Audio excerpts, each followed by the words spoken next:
Hello everyone, kitchen court या माझ्या Marathi YouTube चॅनलमध्ये तुमच्या सगळ्यांचं खूप मनापासून स्वागत. आज आपण मस्त आणि टेस्टी अशा पनीर लबाबदारची रेसिपी पाहणार आहोत. अतिशय क्रीमी टेक्स्चरची अशी ही आपली ग्रेव्ही बनवून तयार होते. त्यासाठी आपण रेसिपीला सुरुवात करूया. त्यासाठी सगळ्यात अगोदर मी कढईमध्ये एक पळी तेल टाकून घेतलेलं आहे आणि 2 मोठ्या आकाराचे कांदे छान गोल्डन ब्राऊन होईपर्यंत आपण परतून घेणार आहोत. कांदा अतिशय खूप जास्त लालही करायचा नाही आपल्याला. अगदी नॉर्मल गोल्डन ब्राऊन कलर आला की आपण पुढची कृती करणार आहोत. इथे आपण पाहू शकतो छान असा कलर चेंज झालेला आहे कांद्याचा. कांद्याचा कलर चेंज झाला की त्यामध्ये मी 5-6 काजू मधून कट करून घेतलेले आहेत, ते मी त्यामध्ये टाकून घेतलेले आहेत आणि 1 चमचाभर मगजबी टाकलेला आहे. काजूमुळे अतिशय छान क्रीमी टेक्स्चर येतं भाजीला.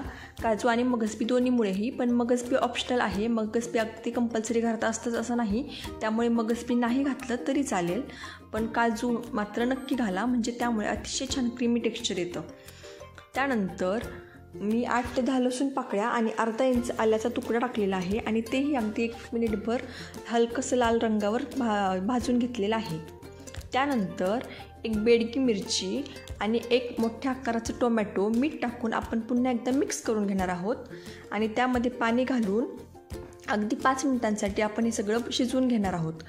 बेडगी मिरचीमुळे नंतर जेव्हा आपण ग्रेव्ही बनवतो त्याला अगदी सुंदर असा लाल कलर येतो. त्यासाठी मी आत्ता हे शिजताना टाकलेले आहे, म्हणजे वाटल्यानंतर अगदी छान कलर येईल. इथे आपल्याला खूप जास्त शिजवायचं नाही आहे. इथे मी तुम्हाला टोमॅटो दाखवत आहे.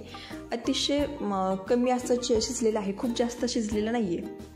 त्यानंतर आपण ते सगळं मिश्रण थंड करण्यासाठी काढून घेतलेलं आहे आणि त्याच कढईमध्ये मी थोडंसं तेल अजून टाकून घेतलेलं आहे आणि त्यामध्ये आपण पनीर फ्राय करून घेणार आहोत. त्यासाठी मी पनीरचे असे मोठ्या आकाराचे क्यूब्स करून घेतलेले आहेत आणि त्यामध्ये मिरची पावडर, हळद आणि मीठ टाकून आपण हे अगदी 2-3 मिनिटांसाठी छान परतून घेणार आहोत. पनीर अगदी खूप जास्तही आपण भाजून घ्यायचे नाही आहेत, नाहीतर ते खूप जास्त स्टिकी बनतात.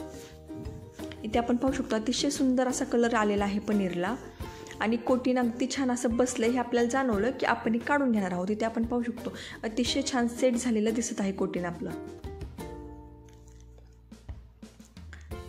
त्यानंतर मी जे वाटण थंड बनवण्यासाठी काढून घेतलेलं होतं तेही थंड झाल्यानंतर मी वाटण करून घेतलेलं आहे आणि त्यानंतर आपण कढईमध्ये तूप आणि तेल 1 चमचाभर तूप मी ॲड केलेलं आहे, म्हणजे अतिशय छान रिच फ्लेवर येतो. त्याच्यामध्ये ते थोडंसं गरम झालं की त्यामध्ये मी काही खडे मसाले टाकले आहेत. त्या खड्या मसाल्यांमध्ये 1 तमालपत्र, थोडंसं दालचिनीचा तुकडा आणि 2 हिरव्या विलायची टाकलेल्या आहेत आणि त्यामध्ये मी 1 मोठ्या आकाराचा कांदा बारीक असा कट करून घेतलेला आहे. तो आपण त्यामध्ये अगदी छान गोल्डन ब्राऊन होईपर्यंत परतून घेणार आहोत. कांदा छान परतला जायला हवा, नाहीतर जेव्हा आपण पुन्हा ही ग्रेव्ही टाकतो मिक्स करण्यासाठी तेव्हा त्याचा कच्चेपणा जाणवतो आणि कांदा भाजीपासून वेगळा दिसतो. कांदा भाजीपासून आपल्या ग्रेव्हीपासून अजिबात वेगळा जाणवायला नको आहे. त्यासाठी अगदी छान बारीक कटही करायचा आहे आणि छान परतूनही घ्यायचं आहे. त्यानंतर आपण जी पेस्ट बनवून घेतलेली होती ती त्यामध्ये टाकून मी अगदी छान तेल सुटेपर्यंत परतून घेतलेली आहे. इथे आपण पाहू शकतो अतिशय छान साईडने तेल रिलीज झालेलं आहे. त्यामध्ये आपण आता मसाले टाकून घेणार आहोत. मसाले ही अगदी बेसिक आहेत. त्यामध्ये मी अर्धा चमचा धनेपूड, 1 मोठा चमचा फुल चमचा आपण किचन किंग मसाला घेणार आहोत, अर्धा चमचा कश्मीरी लाल मिरची पावडर आणि अर्धा चमचा जिरेपूड. एवढेच सिंपल मसाले आपल्याला लागणार आहेत. यासाठी मिरची पूड तुम्हाला थोडीशी जास्त हवी असेल तिखट तर जास्तही टाकून घेऊ शकतो आपण, पण मी ते अर्धा चमचाचा वापर केलेला आहे. हे सगळे मसाले अगदी छान आपण पुन्हा एकदा मिक्स करून तेल सुटेपर्यंत परतून घेणार आहोत. इथे आपण भाजीचा कलर आणि टेक्स्चर दोन्ही पाहू शकतो, अतिशय सुंदर दिसत आहे. थोडंसं परतलं गेलं की त्यामध्ये मी कसुरी मेथी आणि भाजीची कन्सिस्टन्सी ॲडजस्ट करण्यासाठी अगदी थोडंसं पाणी टाकलेलं आहे, म्हणजे अगदी मिक्सरचं भांडं आणि ती डिश धुवून मी त्यामध्ये पाणी टाकलेलं आहे. खूप जास्त पाणी एकदम टाकायचं नाही आहे आपल्याला, आपण लागेल तसंच पाणी टाकून घेणार आहोत, नाहीतर आपण जे हॉटेलसारखी ग्रेव्ही एक्सपेक्ट करत असतो ती होणार नाही. त्यानंतर चवीपुरतं मीठ, कोथिंबीर आणि अगदी थोडंसं मी पाणी टाकून घेणार आहे. त्यामध्ये मी ग्रेट केलेलं म्हणजे किसून घेतलेलं पनीर थोडंसं टाकून घेतलेलं आहे, त्यामुळे अगदी छान हॉटेलसारखा टेक्स्चर दिसतं भाजीचं. आणि कन्सिस्टन्सी ॲडजस्ट करण्यासाठी थोडंसं पाणी टाकून घेतलेलं आहे मी. त्यानंतर आपण जे पनीर फ्राय करून घेतलेले होते ते आपण त्यामध्ये टाकून अगदी 5 मिनिटांसाठी छान तेल सुटेपर्यंत भाजी परतून घेणार आहोत.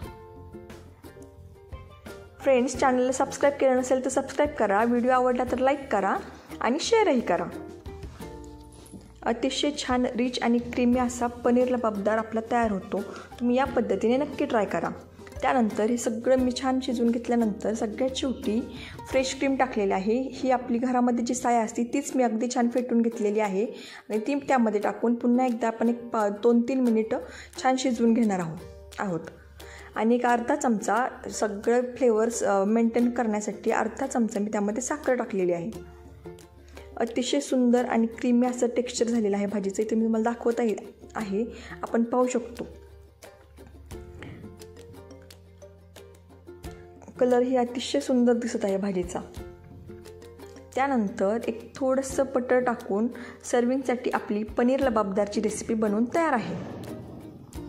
या पद्धतीने नक्की ट्राय करा. अगदी रेस्टॉरंटसारखा फील येतो आणि अगदी टेस्टी बनते भाजी.